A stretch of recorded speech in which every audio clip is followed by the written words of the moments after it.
Hello friends, welcome to my channel Rachna Trivedi. आपको यहाँ पे आज हम दिखाने वाले हैं कि प्रकृति का क्या महत्व है, हमारे जीवन में हरे पेड़ पौधों का क्या महत्व है और इन पेड़ पौधों से हमें क्या क्या मिलता है और पेड़ पौधों को हमें ज़्यादा से ज़्यादा क्यों लगाना चाहिए। आज जीवन में सबको ये पता है कि पेड़ पौधों से हमें छाया मिलती है, फल मिलता है, उसके साथ साथ औषधियाँ मिलती हैं और पेड़ पौधे हर एक अपनी पत्ती से लेकर, तने से लेकर, जड़ से लेकर, फूल से लेकर, फल से लेकर सभी चीज़ों से हम मनुष्यों को अपने लाभान्वित करते हैं और हम उनका लाभ उठाते हैं। लेकिन फिर भी हम सभी लोग पेड़ को काटने में ज़्यादा विश्वास कर रहे हैं और पेड़ लगाने में विश्वास नहीं कर रहे हैं, जबकि हमें पता है कि रोड के किनारे अगर पेड़ लगे हों तो हमें आते जाते जो धूप लगती है उससे हमें छाया मिलेगी। और अगर आप कहीं थकते हैं और दूर दूर तक आपको धूप में छाया के लिए कहीं भी कुछ नहीं है तो आप पेड़ की छाया में विश्राम कर सकते हैं।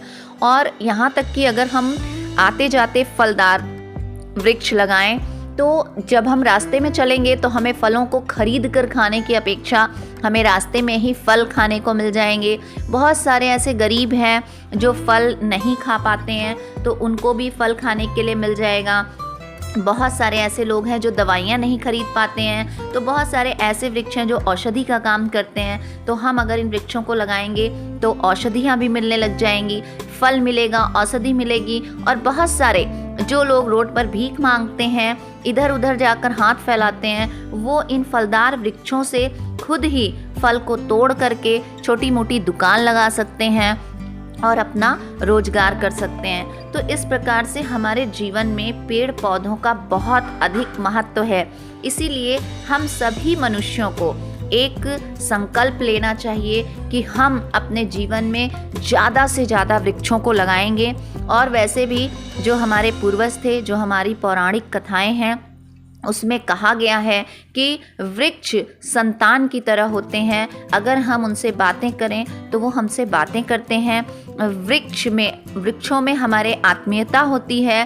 पेड़ पौधे भी बातें करते हैं, उनके अंदर भी भाव होते हैं, उनके अंदर भी ऐसा संवेदना होती है कि आप मतलब उनके साथ जैसा कहेंगे, जैसा बोलेंगे, उस प्रकार से उनकी ग्रीनरी दिखती है।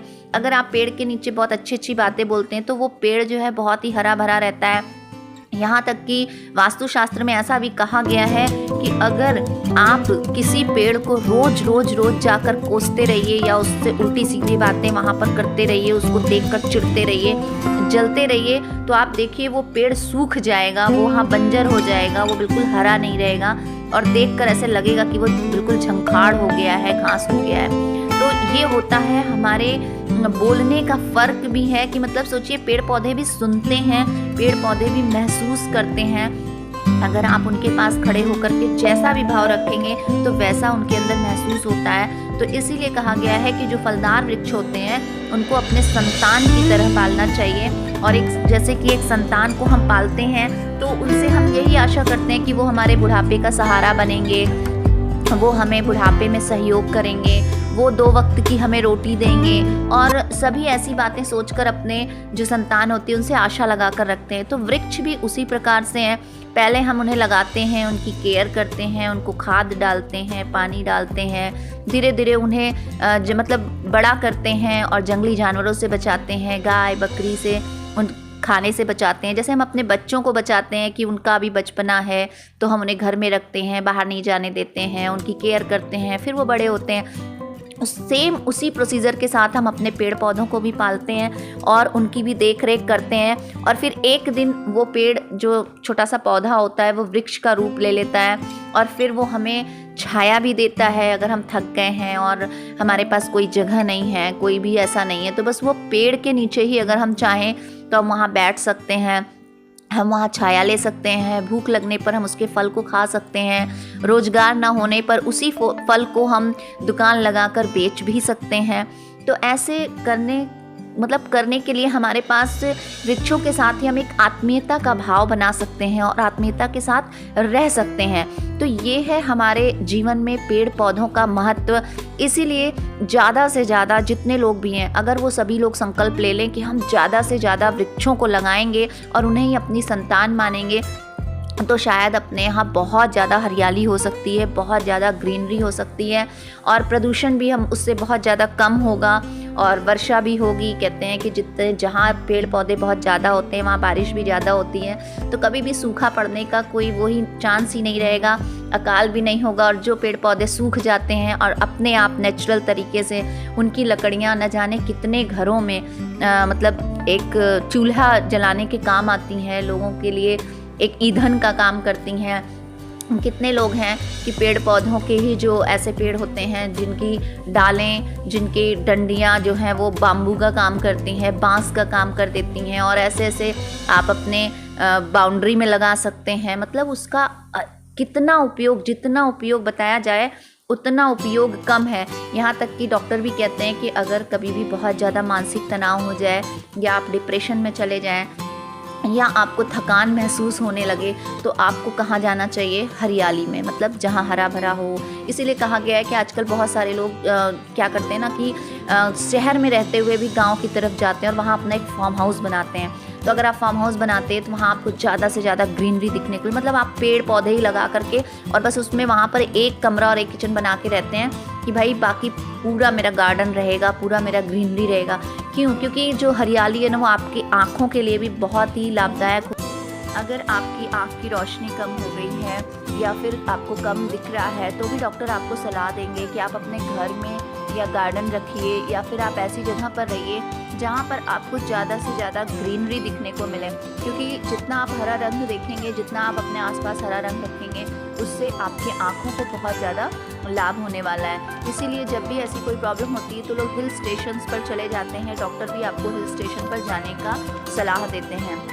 इसके साथ साथ जब आप डिप्रेशन में होते हैं या आपका दिमाग काम कम करने लगता है, बहुत ज़्यादा टेंशन में हो जाते हैं और आपको ऐसा फील होने लगता है कि अब हमारी ज़िंदगी में कुछ नहीं रह गया है, उस समय भी आपको डॉक्टर्स के द्वारा, साइकोलॉजिस्ट के द्वारा यही सलाह दी जाती है कि आप कुछ दिन हिल स्टेशंस पर घूम आइए या ऐसी जगहों पर चले जाइए जहाँ पर शांति का वातावरण हो, जहाँ पर आप फालतू की कोई भी बातों को सोच ना सकें, टेंशन ना लें और वहीं पर रह करके आप अपने मतलब दिमाग को, मानसिकता को शांत कर सकते हैं। तो ऐसे समय पे भी अगर आप सुंदर सुंदर सीनरीज देखते हैं या ग्रीनरी में चले जाते हैं तो ऑटोमेटिक आपका मन जो होता है वो बदल जाता है, आपके मन में बदलाव आ जाता है, एक प्रफुल्लता का जो होता है वो उस भाव उत्पन्न हो जाता है और उस तरीके से आपकी तबीयत ठीक होने लगती है, आप डिप्रेशन से बाहर आ जाते हैं, आप तनाव से मुक्त हो जाते हैं और आपका मन भी ऐसा करने लगता है कि काश ऐसी रमणीय स्थल पर ही हमारा घर हो, ऐसी ग्रीनरी में ही हमारा फार्म हाउस हो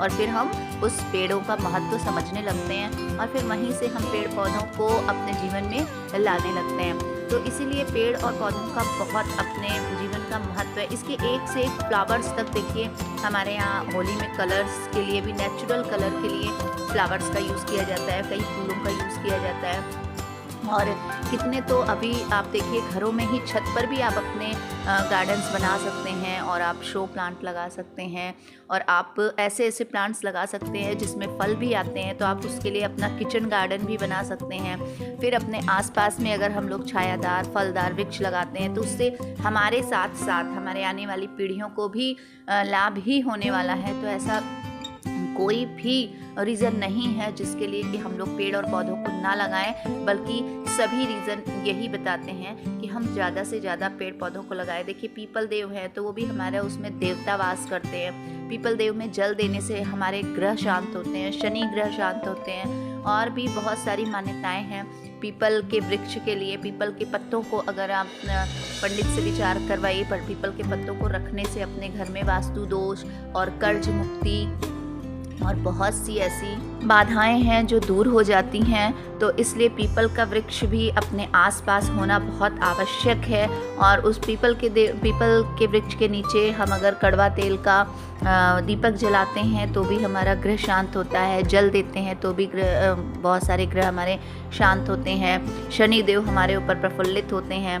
इसी तरह से नीम का वृक्ष है, नीम का वृक्ष भी अपने आसपास होना चाहिए। वो तो भी शीतला माता जो होती है हमारी देवी माँ का प्रतीक है, वहाँ पर भी उसकी नीम कौड़ी तक देखिए हमारे लिए कितनी फ़ायदेमंद है। अगर अपने शरीर में खाज या खुजली हो गई है या फिर कोई भी चर्म रोग से हम ग्रसित हैं तो उस समय ये नीम का पेड़ हमारे लिए बहुत लाभकारी होता है। इसकी छाल से लेकर पत्तियां तक हमारे लिए बहुत लाभकारी हैं। और अगर ब्लड में आपकी खराबी हो चुकी है तो आप नीम की पत्तियों का सेवन करके अपने ब्लड को साफ़ कर सकते हैं। जो नीम की ताज़ा पत्तियां आती हैं और नीम की ताज़ी पत्तियों को सुबह सुबह चबाने से भी आपके अंदर जितनी भी मतलब ऑक्सीडेंट हैं, जो भी आप पर्यावरण प्रदूषण के कारण आपके अंदर ब्लड की खराबी हो गई है तो आप उसको भी दूर कर सकते हैं। इस प्रकार से नीम की पत्तियों का बहुत ही अच्छा उपयोग है। अगर आप उसको थोड़ा सा पानी में उबाल करके नीम की पत्तियों को और फिर उस पानी से नहाते हैं तो अपनी जो त्वचा होती है वो कांतिमान हो जाती है, बहुत ही चमकदार हो जाती है,